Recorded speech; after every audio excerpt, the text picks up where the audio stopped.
Hello friends, welcome to my channel online learning website. दोस्तों, आज हम लोग बात करेंगे सीबेक इफ़ेक्ट के बारे में या सीबेक प्रभाव क्या होता है।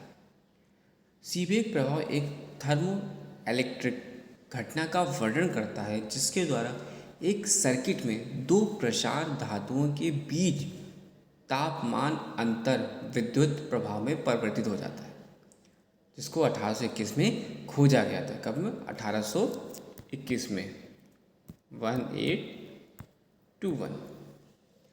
सीबेक इफेक्ट या थर्मो इलेक्ट्रिक चालकता और तापमान में संबंधित समान प्रक्रियाओं का वर्णन करने वाली तीन प्रतिवर्ती घटनाओं में से एक है, जबकि पेटलर प्रभाव पहली बार 1834 में देखा गया था और थॉमसन प्रभाव पहली बार 1851 में समझाया गया था। बात करते हैं हम लोग सीबेक इफ़ेक्ट के बारे में। तो सीबेक इफ़ेक्ट या सीबेक प्रभाव का नाम ईस्टर्न प्रियसन वैज्ञानिक थॉमस जोहान सीबेक ने 1770 से 1831 में रखा गया है। 1821 में सीबेक ने पता लगाया कि दो अलग अलग धातुओं से बना एक सर्किट बिजली का संचालन करता है। कौन कौन से? दो अलग अलग धातुएं। अगर दोनों जगहों पर धातु कनेक्ट होती है तो अलग अलग तापमान पर आयोजित की जाती है। तो सीबेक ने अपने द्वारा बनाए गए सर्किट के पास एक कंपास रखा और देखा कि सुई विक्षेपित थी। उन्होंने पाया कि तापमान के अंतर बढ़ने के कारण विक्षेपण का परिमाण आनुपातिक रूप से बढ़ गया। उनके प्रयोग ने यह भी नोट किया कि धातु कंडक्टरों के साथ तापमान वितरण कंपास को प्रभावित नहीं करता। हालांकि उन्होंने जिस प्रकार धातुओं का उपयोग किया उसे बदलते हुए सुई को विक्षेपित करने वाले परिमाण को बदल दिया गया।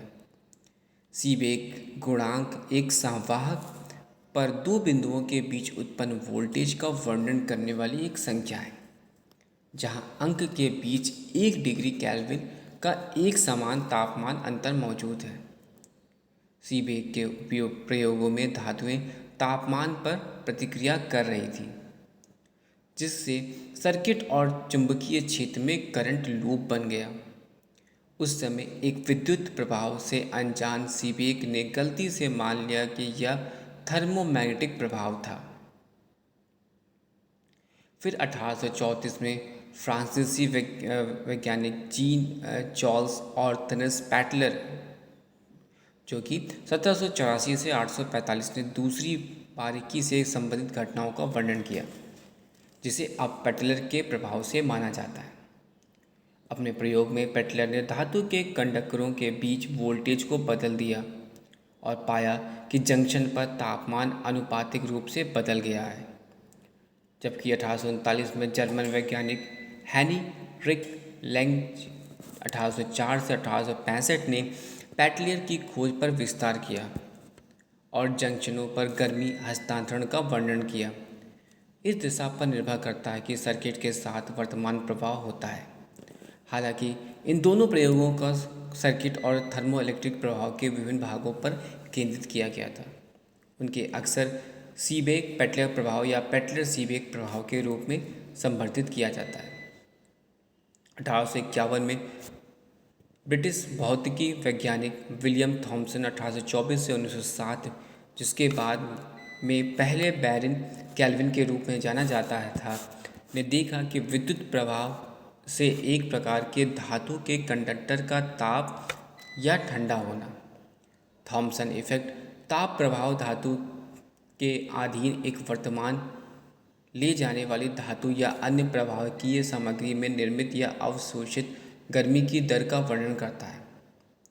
थर्मोकपल, थर्मोमीटर, इलेक्ट्रिकल इंजीनियरिंग का उपकरण जो कि सीबेक प्रभाव और पेटलर और थॉमसन प्रभाव को मापने पर आधारित है। थर्मल संभावित अंतर को विद्युतीय संभावित अंतर में परिवर्तित करके थर्मामीटर काम करते हैं। तो हम लोगों ने बात करी सीबेक इफ़ेक्ट और पेटलर इफ़ेक्ट के बारे में, और साथ ही साथ हम लोगों ने अलग 1851 में जो ब्रिटिश भौतिकी वैज्ञानिक विलियम थॉमसन के बारे में बात करी। तो सीबेक इफ़ेक्ट में हमें जो ध्यान रखना है, सीबेक इफ़ेक्ट का जो प्रभाव है वो हमें ध्यान रखना है कि जो अलग अलग अलग अलग मटेरियल्स हैं उनका हमें ध्यान रखना है और उनके टेम्परेचर डिफरेंस के थ्रू हमें इन चीज़ों को समझना है कि सीबेक का जो गुणांक है वो एक संभाग है पर दो बिंदुओं के बीच उत्पन्न वोल्टेज का वर्णन करने वाली एक संख्या है। Thanks for watching and sharing.